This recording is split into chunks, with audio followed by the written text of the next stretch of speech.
Greetings, RMM Radio family. I know I told you I wasn't planning on producing any more episodes for the year, but I also suggested that you stay tuned because sometimes I get a bit of inspiration to say something. Well, I thought I'd drop a replay, or as I like to call them, a ReidPlay, or a repeat, or a rebroadcast. You see, I like to add my name to... you probably get it, right? I wanted to read mine some. You're doing too much, bro. And let others know that in just a little over a week from the publishing of this episode, the best disability film festival on the planet will begin. I'm talking about Superfest Disability Film Festival, the oldest festival of its kind. Superfest brings a Disability 201 approach to disability storytelling in cinema on October 19th through the 22nd, with in-person and virtual viewing options. Featuring 15 films from a range of genres, geographic regions, and intersectional identities, there's something for every viewer, presented with advanced access features to make that possible. And of course, that includes audio description. Passes start at $0 so that no one is turned away for lack of funds. That includes access to the films and panel discussions. If you can, go ahead and pay a little something, or a little something. It's worth it. I can't hide it, y'all. I'm a big fan of Superfest, as well as the Longmore Institute on Disability. That's what inspired me to share this episode from 2020 called Superfest Disability Film Festival, Going Above and Beyond. It gives you a look into the history of the festival, an explanation of how films are selected, the meaning of Disability 201 films, and more about the Longmore Center. So check out this episode and then go on over to superfestfilm.com. Tell your friends and family. I mean, if you love them. And now, let's go back to 2020. Well, not all the way back, but you know what I mean. Read. My mind. Read. My mind. My name is Kathy Kudlick, and I'm director of the Paul K. Longmore Institute on Disability at San Francisco State University. And I should spell out Longmore because so many people hear it as lawnmower. It's Longmore. It's a disability cultural center. We try to kind of get people to think about disability in new and creative and innovative ways. I'm a history professor in addition to my role as director at the Longmore Institute, and I teach disability history, among other things. I come at this largely as somebody who grew up with a serious vision impairment and was in complete denial through much of my life, trying to pass and pretend and all of those things. And then a random encounter with somebody, and then starting to read more about blindness stuff and disability stuff, and all of that led me to kind of start to say, hey, there's nothing to be ashamed of here. So why not embrace what's really cool about this and think about it in new ways? Thinking about disability in new ways. We're going to come back to that. If you've been riding with Read My Mind Radio, you're probably thinking we're about to dive into Kathy's journey. It's obvious, Kathy's story falls in line with this podcast's mission. Well, for now, that's not the case. She has, however, agreed to come back to share her story on a future episode. Today's episode is all about the Superfest Disability Film Festival. Also here to take us through the festival is Emily Badix, the Associate Director of the Longmore Institute on Disability. I'm the coordinator of Superfest. I work with the filmmakers each year to help them audio describe their films and work with the audience each year as we kind of learn from them what works, what doesn't work, and bring Superfest into other arenas to kind of broaden the reach of where our films are seen, including introducing people to audio description for the first time when I do school assemblies or go to libraries or not your traditional Superfest audience. I'm a non-disabled accomplice in this world. My mom had a disability since before I was born, so I've been really passionate about bringing my own experiences, kind of straddling both worlds of experiencing disability discrimination and also participating in it as being raised a non-disabled person. Let's start with a bit of history. Superfest was started in Southern California, in Los Angeles, in 1970. It switched hands to various organizations over the years and migrated up to the Bay Area, where it was run for many years by Culture Disability Talent. It was a really well-loved grassroots effort, volunteer-led. Running an event like this, solely with volunteers, can be a challenge. In 2012, Superfest found a new home with the Paul K. Longmore Institute on Disabilities in the San Francisco Lighthouse. It was just kind of like a very exciting match because the Longmore Institute was just getting started in a new sort of way, as our founder, Paul Longmore, had passed away and Kathy had come on as director. And Lighthouse is a really established organization, but focusing more on direct services, and was interested to kind of push their boundaries by doing some more cultural programming. We partnered up and ran Superfest for the past 7 years. The festival, which was originally not an annual event, is now headed into its 34th year. This will be the first time it's solely run by the Longmore Institute, as the Lighthouse leadership decided to focus on other programming. We were really lucky to have that partnership with Lighthouse for many years because they just had a sort of organizational structure for like getting the bills paid and the reservations booked that moved a lot faster than we were capable of when we were first getting started. We're really lucky that they waited and gave us a lot of warning because now we've been up and running for some time and we're ready to run the ship by ourselves. The other thing that kind of got thrown into this that makes it less hard to measure what the big change is, with COVID, how much of this is ultimately going to be online anyway. We're still trying to decide, we don't quite know if the venues we want to have it at in October, mid-October, are going to be open and ready and all that. So it's hard to measure exactly what a new Superfest without Lighthouse is going to be like. Fortunately, Superfest in October won't be their first go at managing events online. For the last few years, we do an annual event called the Longmore Lecture in Disability Studies. And we had started to experiment with using Zoom to live stream that event to be able to bring it to people that by nature of their disability couldn't come or geographically couldn't come in person.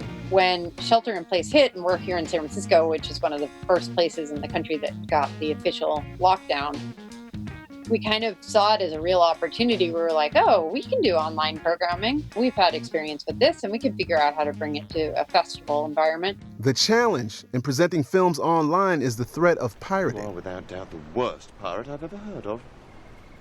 But you have heard of me. But I knew that I'd worked with enough filmmakers over the years who I could reach out to, that their primary mission was just for people to see their film. So the risk of possibly somebody making an illegal recording was just not as big of a concern. They're like, the more people who see this film, the better. Some of the films included work from Read My Mind radio family members Cheryl Green and Dayal Muhammad. People really need this right now. People are cut off from their community, and at the same moment that there's so much hurtful and ableist rhetoric circulating around disability.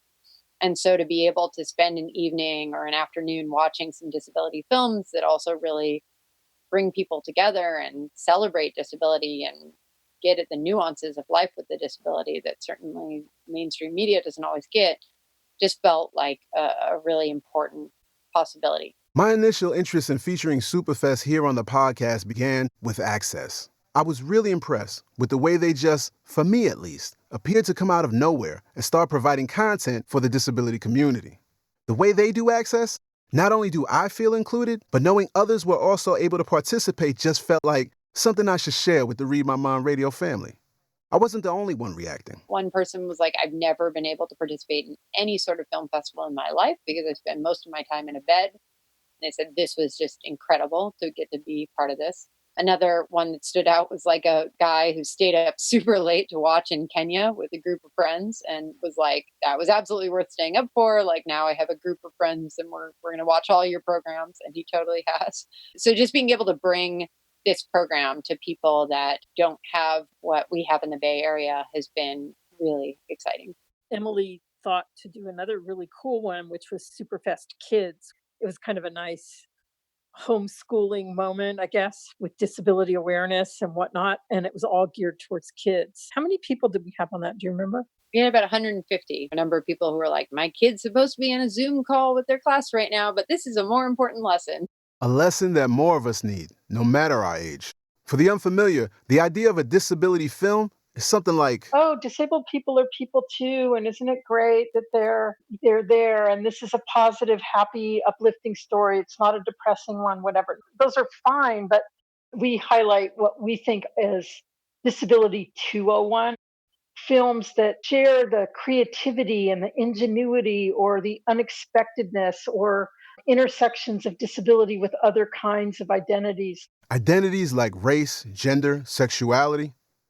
Considering the idea of Disability 101 versus 201, you may think those new to disability should begin sequentially. Kathy, however, doesn't see it that way. I would say go to Superfest right away, because if you've even thought about disability for 5 seconds, or anybody around you has thought about it, chances are they've seen some version.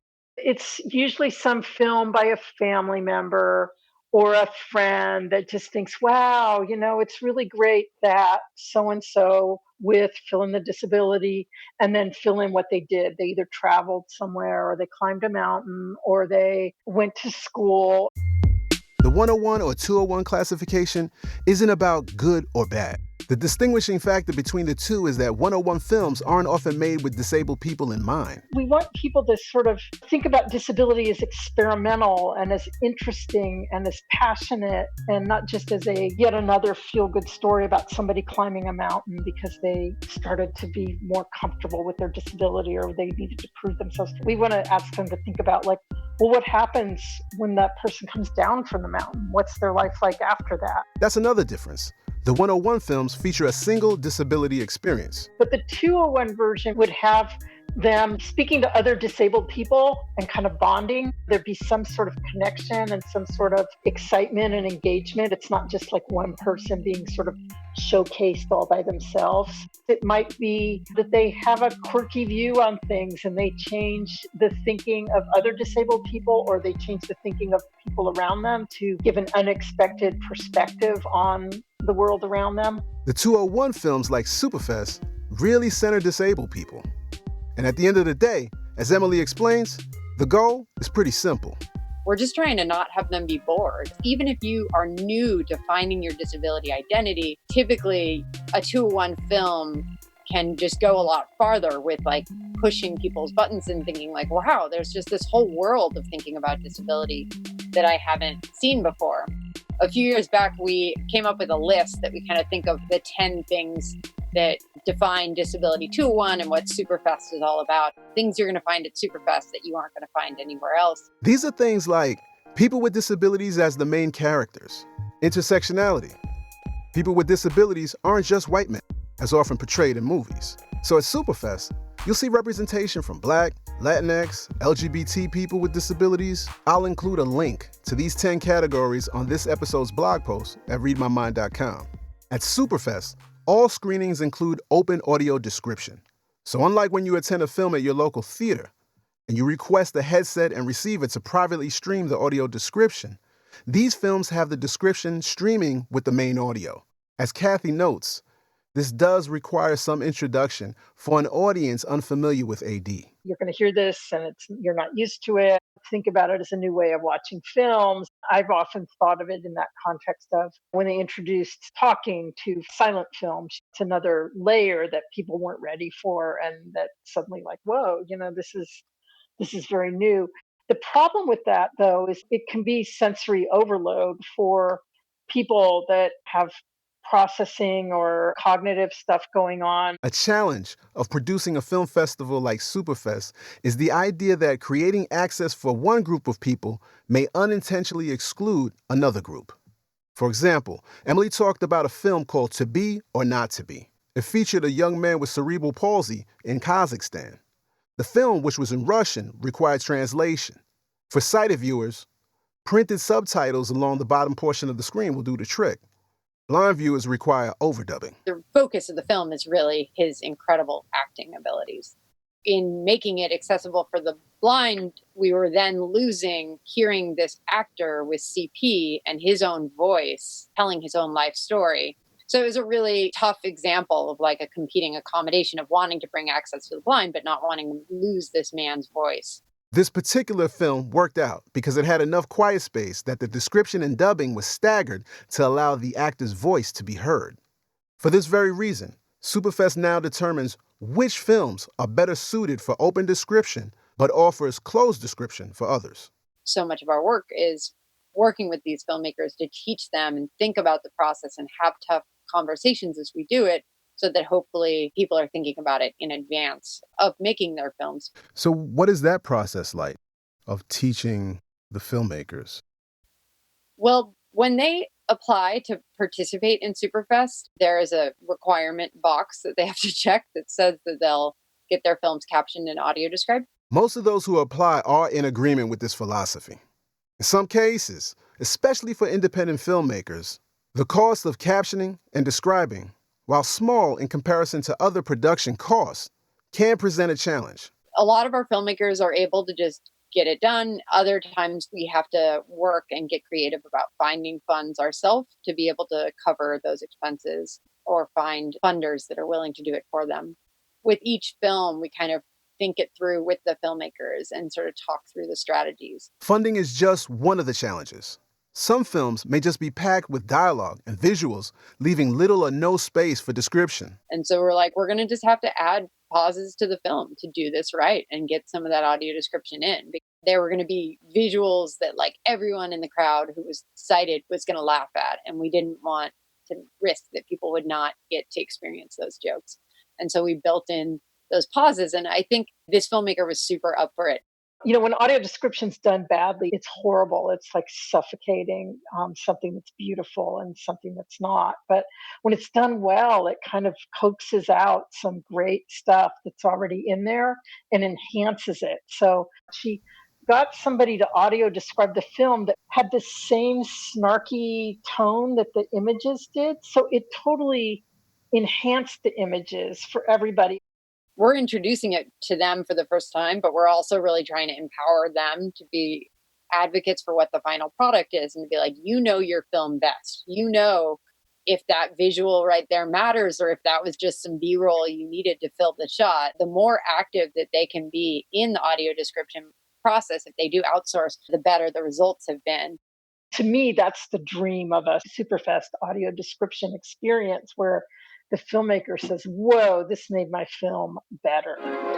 Currently, English and American Sign Language, or ASL, are the only supported languages. However, an online festival offering multiple links for various languages would simplify the process in comparison to a live physical audience.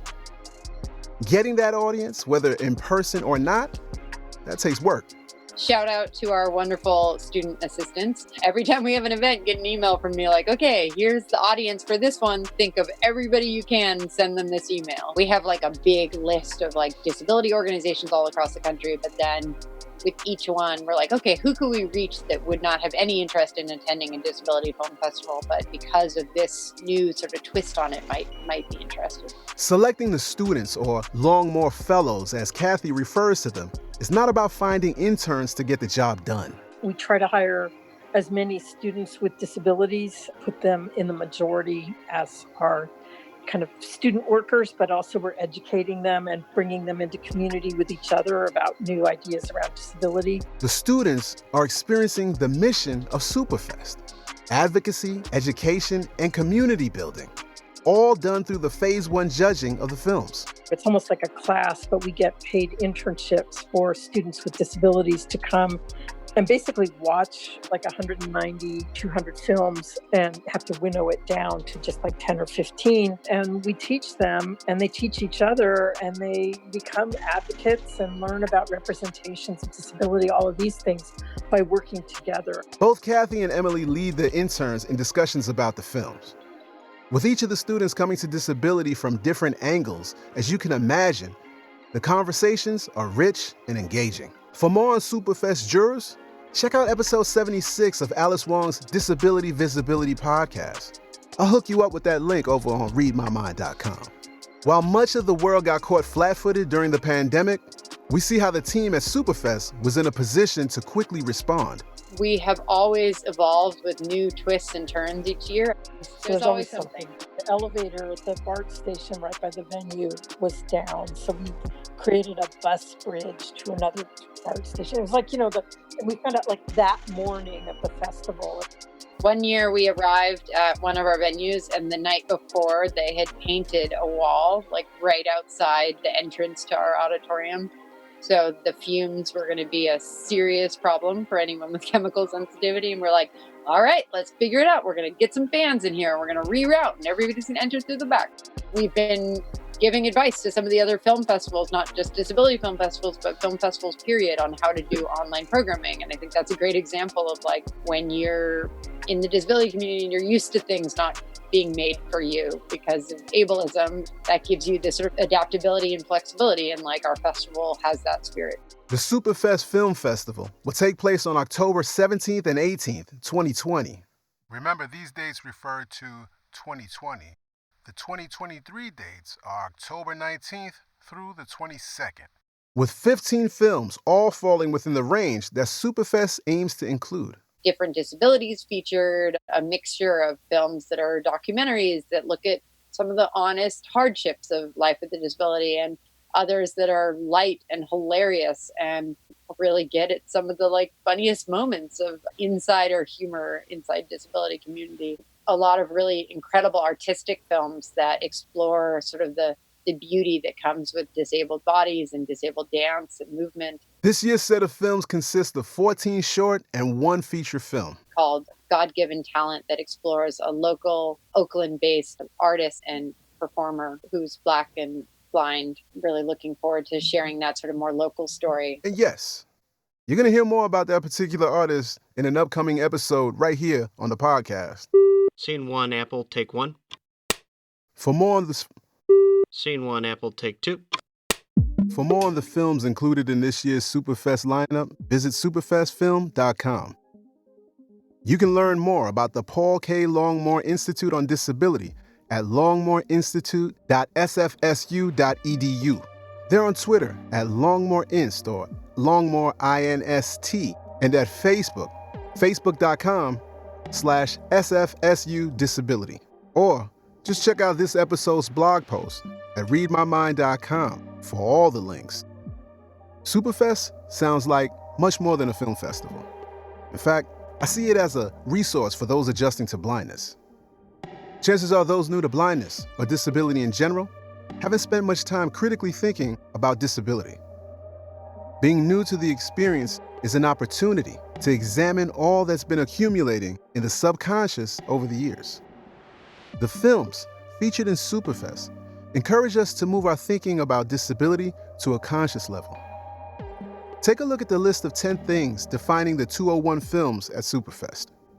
They resemble some of what I've been learning along this journey of adjusting to blindness, like recognizing the various ways disability intersects with other identities, exploring disability as a political and social issue, not just medical, seeing ourselves throughout all aspects of society, and finding friendships within the community. In fact, now that I think about it, Superfest sort of reminds me of how I feel about this podcast. People need to know about this. It's just such a great opportunity, and it's kind of great that it's gone under the radar for so many people for so many years. But on the other hand, it just would be so great to have it be really, really well known. It's so beloved that people are so excited about it. And every year people come and they're just like, whoa, never thought of this. This is so amazing. I'm just saying. Well, I'm looking forward to Superfest being online this year because I personally get to attend. I know there's no replacement for that in-person experience. I look forward to one day being able to participate in person. I get the sense that it could be a similar experience to my first blindness conference. That sense of belonging or community. Kathy Kudlick, Emily Badick, and Superfest. It's official. You know you're part of the Read My Mind radio family. Come hang out with yours truly and the rest of the cool kids as we watch some fun, interesting, and thought-provoking films. Head over to superfestfilm.com to check out the lineup and grab your ticket. Don't forget the snacks and drinks. You gotta have snacks and drinks. Subscribe wherever you get podcasts. Transcripts and more are over at readmymind.com. And yes, that's R to the E-I-D. Like my last name. Peace.